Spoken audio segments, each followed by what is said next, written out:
peace." Enoch, ruler and teacher.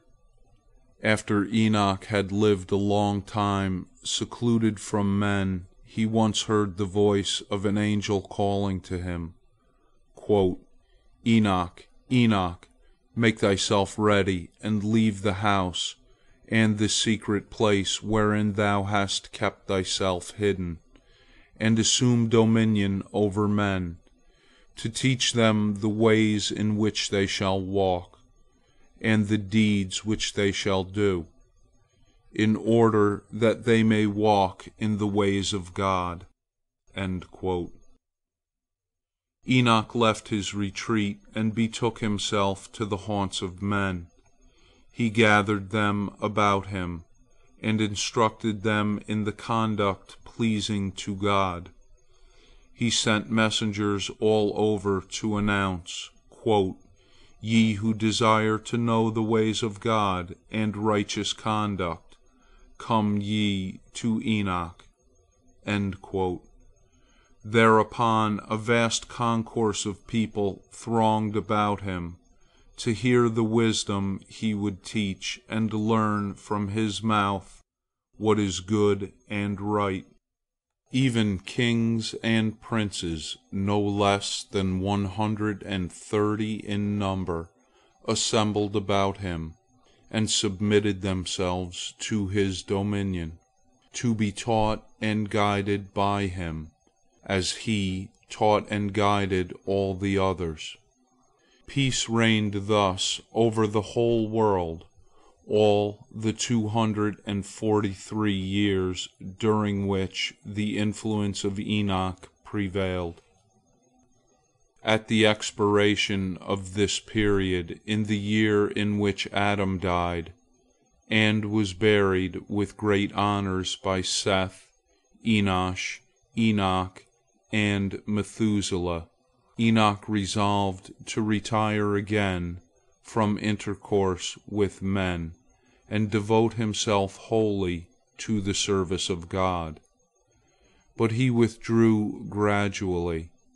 First he would spend 3 days in prayer and praise of God, and on the 4th day he would return to his disciples and grant them instruction. Many years passed thus.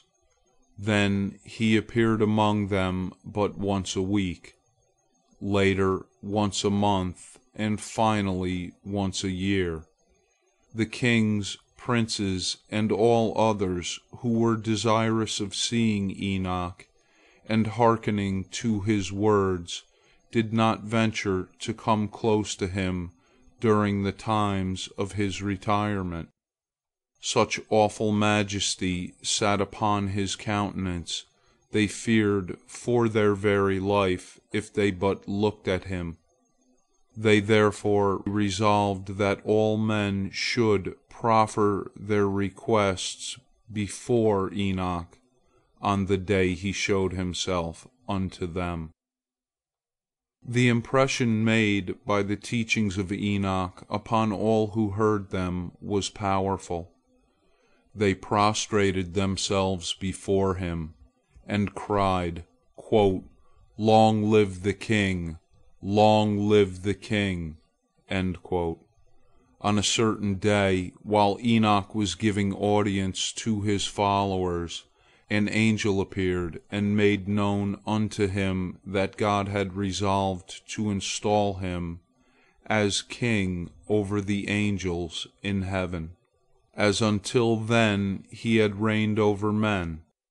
He called together all the inhabitants of the earth, and addressed them thus, "I have been summoned to ascend into heaven, and I know not on what day I shall go thither. Therefore I will teach you wisdom and righteousness before I go hence." A few days yet Enoch spent among men, and all the time left to him he gave instruction in wisdom, knowledge, God-fearing conduct, and piety, and established law and order. for the regulation of the affairs of men.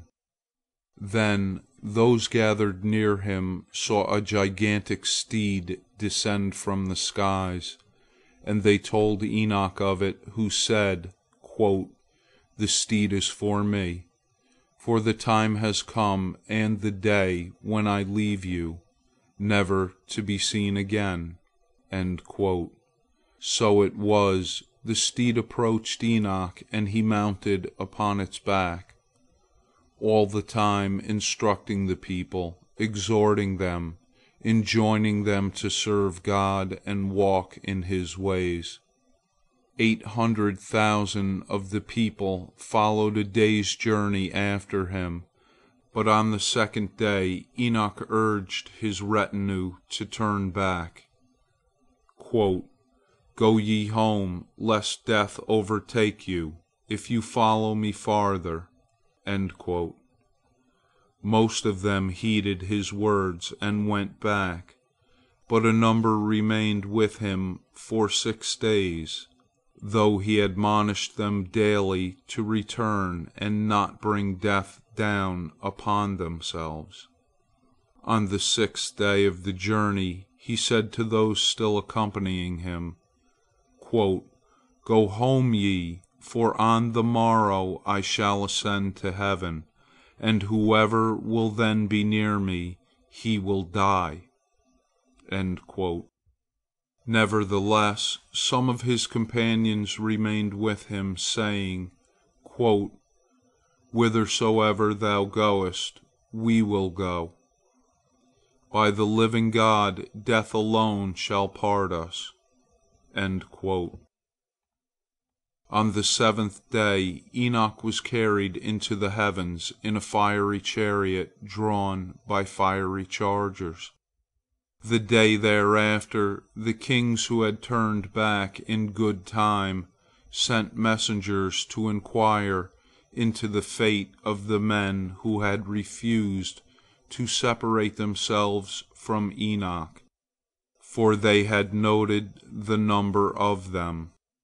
They found snow and great hailstones upon the spot whence Enoch had risen, and when they searched beneath, they discovered the bodies of all who had remained behind with Enoch. He alone was not among them. He was on high in heaven. End of chapter 3, part 3. Recording by Robert Scott, August the 9th, 2007.